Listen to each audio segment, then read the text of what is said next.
gorgeous. Okay, this baby blue moment. Break down this outfit for me. And the butterfly. Okay, well. In 2018, a 911 call changed everything for Tori Spelling. Police arrived at her home to find her having a complete breakdown while her 5 children were inside. This moment marked a turning point in the life of someone who had once lived in unimaginable luxury. At 52, Tori began revealing shocking truths about her life. How her father's $600 million empire left her with almost nothing, how her marriage became a public nightmare, and how she went from living in a 56,000 square foot mansion to staying in motels. Most heartbreaking of all, it was her teenage daughter who finally told her to leave her troubled marriage. Tori Spelling was born on May 16, 1973, into a world most people could never imagine. Her father, Aaron Spelling, was building a television empire that would eventually be worth $600 million. Her mother, Candy, had her own theater dreams and pushed hard for social status in Hollywood. Despite being named Tori Davy Spelling to honor her Jewish grandfather, her childhood was far from the peaceful fairy tale it appeared to be from the outside. When Tori was 12, her parents bought property that once belonged to famous singer Bing Crosby. Instead of preserving the historic home, Candy demolished it to build something much grander. The project took 6 years to complete, and when Tori finally moved in at 17, she was living in what became known as the Manor, the largest private home in Los Angeles County. The mansion had 56,000 square feet and around 125 rooms. The basement alone contained a bowling alley, arcade, salon, gym, bar, and even a doll museum filled with custom dolls of Tori and her mother. The staff had their own wing on the second floor.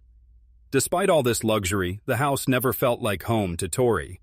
She later said her father actually preferred small, cozy places, and the massive mansion was really her mother's dream. The wealth and size of their home couldn't hide the problems within the family. Tori's relationship with her younger brother Randy, born in 1978, was marked by violent fights. In a 2024 podcast, she admitted to once trying to stab Randy with a letter opener during an argument. She also threatened him with a rock. Randy remembered her as someone who could suddenly change into a different person when angry. Tori attended Westlake School for Girls, a place known for educating Hollywood's elite children. Her acting career started very early. At age 6, Aaron hired a private acting coach for her. By 8, she appeared on her first show, Vega. From there, she kept getting small roles on shows her father produced, including The Love Boat, Fantasy Island, T.J. Hooker, and Hotel. These weren't coincidences. Aaron gave her parts in almost everything he made. By 17, she had landed her most famous role as Donna Martin in Beverly Hills 90210. As Tori grew older, the pressure to live up to her father's name became overwhelming. She never felt truly connected to the wealth around her. Even with private tutors and full-time staff, she developed serious self-worth issues. She constantly questioned whether her success was earned or simply given to her because of her family name. The expectations were incredibly high, and her mother's obsession with appearances only made things worse. Later in life, these childhood experiences would contribute to serious financial problems. Tori once said that growing up wealthy made it impossible for her to understand how to manage money, even when she tried to live more simply. She couldn't let go of expensive habits, which eventually led to her living in trailer parks and RVs, a shocking fall for someone raised in such luxury.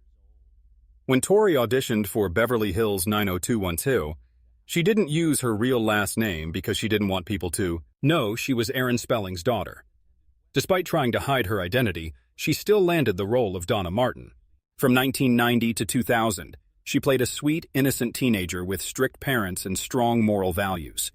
Her character's decision to remain a virgin on the show turned her into a cultural symbol. Fans rallied around the phrase, "Donna Martin graduates," after a prom scandal nearly got her character kicked out of school. The phrase became part of popular culture, and so did Donna. However, this spotlight came with a heavy cost. By the time she wrote her autobiography in 2008, she wasn't just reflecting on fame, she was describing real damage. The bubbly, naive character had taken over her real identity. People saw her as silly and empty-headed. Even in her personal relationships, she felt trapped by this image. Her husband at the time would call her Donna during intimate moments, which she later said gave her chills in the worst way. Her sense of self began to fade as she became someone who couldn't form her own opinions and was constantly seeking approval from others. During the show's run, Tori had her own teenage romance with co-star Brian Austin Green. They dated in 1990 and 1991, but their relationship ended dramatically at Disneyland, where Green had rented out part of the park for the cast. Tori told him she never wanted to see him again, but he kissed her anyway. They didn't speak for 18 years after that. When they reunited in 2024 for a podcast, the old tension returned. Tori remembered their first intimate moment together clearly, while Brian said he didn't even recall it. This difference captured how far apart they had grown over the years. The pressures of fame also destroyed other important relationships. Shannon Doherty had been one of Tori's closest friends, but their friendship fell apart over a man. Tori was dating someone who was abusive and addicted to drugs. During a trip to Mexico, Shannon gave her an ultimatum: either break up with him, or she would take matters into her own hands. When Tori refused, Shannon felt betrayed. Their friendship gradually faded away. Years later, on Shannon's podcast, they talked through the pain. Shannon was frustrated that Tori never stood up for herself or took clear stands on important issues. After Beverly Hills 90210 ended, Tori tried to move into different types of acting. In 1994, she played a murder victim in a TV movie called A Friend to Die For, based on a real case. Her character was so mean that viewers' sympathy gradually disappeared, even though she was the victim. Critics were impressed and said she showed a darker, more complex side of her acting ability. However, this success didn't lead to bigger opportunities. Tori attempted to move into independent films, but her first major project, The House of Yes, lost nearly 60% of its $1.5 million budget, bringing in only $626,572 at the box office. Her second film, Trick, cost $450,000 and made just over $2 million, which was considered a modest success. Still, it wasn't enough to establish her as a serious film actress. Audiences couldn't separate her from the Donna Martin character, and this shadow followed her into every movie theater. With films not working out, she returned to television movies. Between 1994 and 1996, she starred in titles like Awake to Danger, Co-Ed Call Girl, and Mother, May I Sleep with Danger. The entertainment industry gave her the nickname Queen of Television Movies, which was both praise and an insult. These roles usually showed her in danger, running, crying, or being rescued. While she worked constantly, she wasn't breaking new creative ground and remained stuck in a cycle of melodrama. In 2003, she tried again with a sitcom called So Notorious that aired on the WB network. She played a fashion designer, but ratings were terrible. The network didn't even bother finishing the broadcast of all episodes. Her chance at primetime comedy disappeared just as sitcoms were dying and reality shows were becoming popular. Unexpectedly, Tori found work in children's animation. Starting in 2011, she voiced a pirate princess in Jake and the Neverland Pirates on Disney Junior. The character had been trapped and cursed before being rescued by Jake's crew. It was very different from tabloid scandals, but even here there were limitations. She didn't sing, as Disney used someone else's voice for that. Still, this role kept her working, which became increasingly important as her financial situation worsened. In 2001, she appeared in Scary Movie 2, which could have been a big break. Behind the scenes, however, there was chaos. A planned nude scene was later scrapped, even though her father had encouraged her to do it, thinking it would help her career. Directors often canceled filming after actors had already been through makeup, and scripts were rewritten on set. Despite her efforts, most of her scenes were cut from the final movie, leaving her feeling exploited. Reality television became her next move. In 2006, she starred in So Notorious, a show that made fun of her own life. NBC had rejected it, but VH1 picked it up. She played a version of herself with a spoiled mother, a sassy dog, and eccentric friends. Critics liked it, but it only lasted 10 episodes. Still, it gave her something no other role had: control over her own story. For once, she could make fun of herself before anyone else did. That same year, she and her husband Dean launched Home Sweet Hollywood. They gambled everything, including her $800,000 inheritance from her father's estate, on a bed and breakfast business. However, reports later revealed they hadn't actually bought the property. They had only leased it. The entire business was unstable from the beginning. In a bold move to get attention, Tori officiated a gay wedding on camera. The show attracted 1.4 million viewers and broke records for the Oxygen network. Tori didn't just act, she also became a successful author. In 2008, her first memoir, Storytelling, was published, and people couldn't stop reading it. By September, it hit #1 on the New York Times bestseller list and stayed there for 14 weeks. It even won Bravo's A-List award for Best Celebrity Autobiography the following year. The book was brutally honest, discussing how her father spoiled her with expensive birthday parties, but also revealing the pain of feeling unloved by her mother. She wrote about getting a nose job, a bad first marriage, and how she ended up with only $800,000 from her father's estimated $500 million fortune. In 2009, her second book, Mommywood, came out, focusing on her experiences as a new mother. It discussed her first C-section and the chaos of having young children, but it also revealed painful family secrets that pushed her relatives even further away. Around the same time, her mother Candy wrote an open letter saying she hadn't even met Tori's daughter Stella, who was born in 2008. The family fighting escalated when Candy went on the radio and blamed Tori for her father's death, saying he died of heartbreak after Tori cut ties with the family. The timing was no accident. This interview happened right after Mommywood was released. By 2013, the situation had become much worse. Tori published her third memoir, Spelling It Like It Is, and revealed she was completely broke. She and Dean had lost money flipping houses.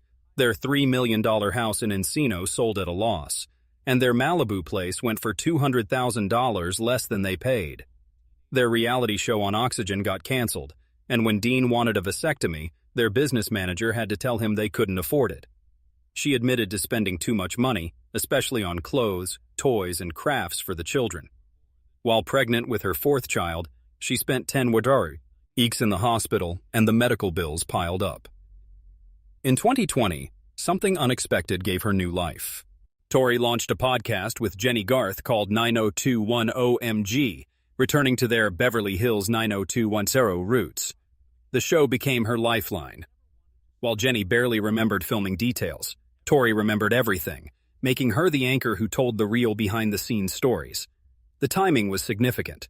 It launched just as her marriage to Dean was falling apart and money problems returned. By 2024, it had become her main source of income.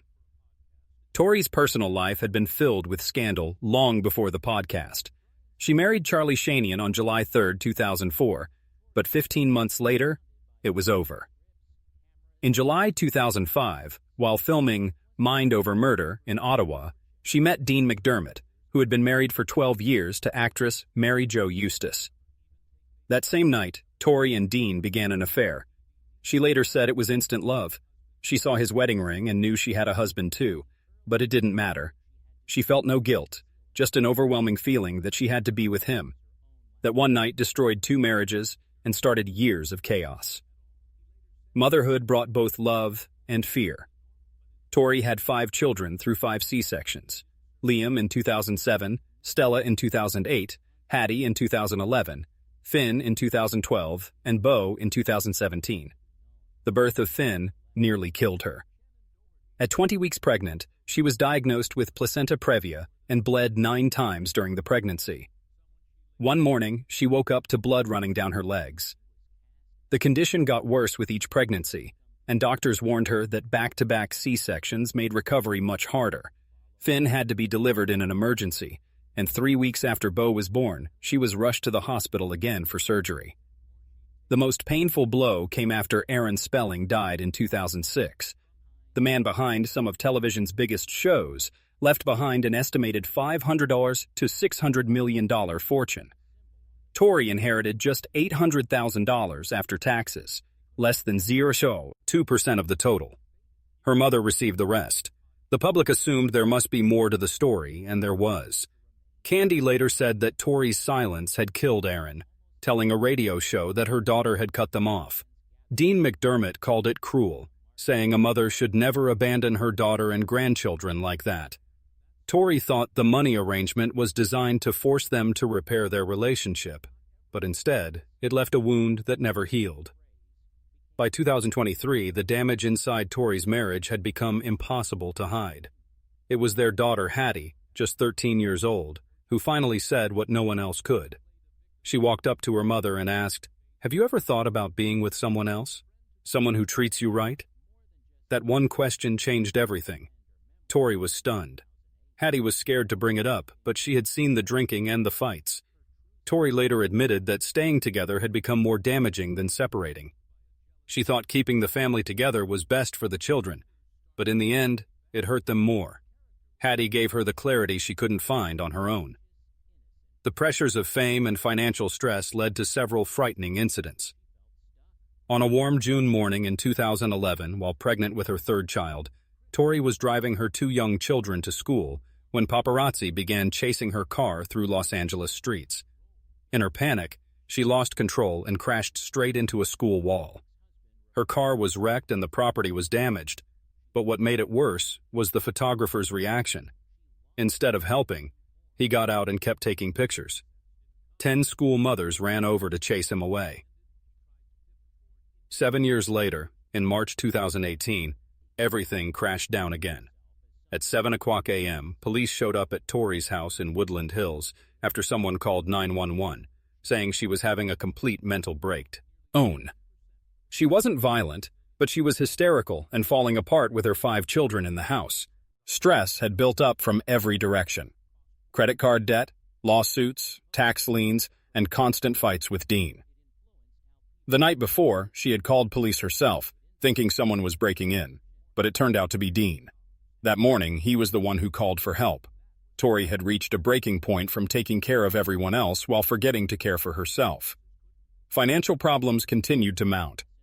In July 2016, the state of California hit Tori and Dean with a tax lien of $259,123 for unpaid taxes. American Express sued them for $37,981.97. And 3 months later, another lawsuit came for $87,595 on a separate account. Tori admitted in 2019 that she never learned how to handle money, having always relied on business managers since she was 18. This dependency left her completely unprepared for financial independence. Health problems reflected the stress she was under. In October 2014, Tori landed in Cedars-Sinai Hospital with breathing problems, a high fever, and violent coughing. Staff thought she might have Ebola and placed her in full quarantine, but she actually had bronchitis, a sinus infection, and pneumonia. The real cause wasn't just illness. It was stress from her failing marriage and constant money problems. Throughout these struggles, Tori continued to share shocking personal details publicly. In April 2024, she told her podcast audience that while stuck in traffic, she had used her son Beau's diaper because she desperately needed to use the bathroom. 4 months later, during a conversation with William Shatner, she revealed that Dean used to call her Donna Martin during intimate moments, bringing his obsession with her TV character into their private life. Now in 2025, Tori says she's ready for anything. She describes herself as having DNA built for a world war and focuses on co-parenting and healing. She's working to rebuild her image and confirmed her appearance at 90s Con in March, where she'll reunite with her old castmates. Behind the smiles, she's still working through pain, describing Dean as never being an emotional partner, but just another set of hands. She's still picking up the pieces of a life that looked perfect from the outside but was breaking from within. Despite everything, she's still standing, having survived the rise and fall of a Hollywood dream that became a very public nightmare.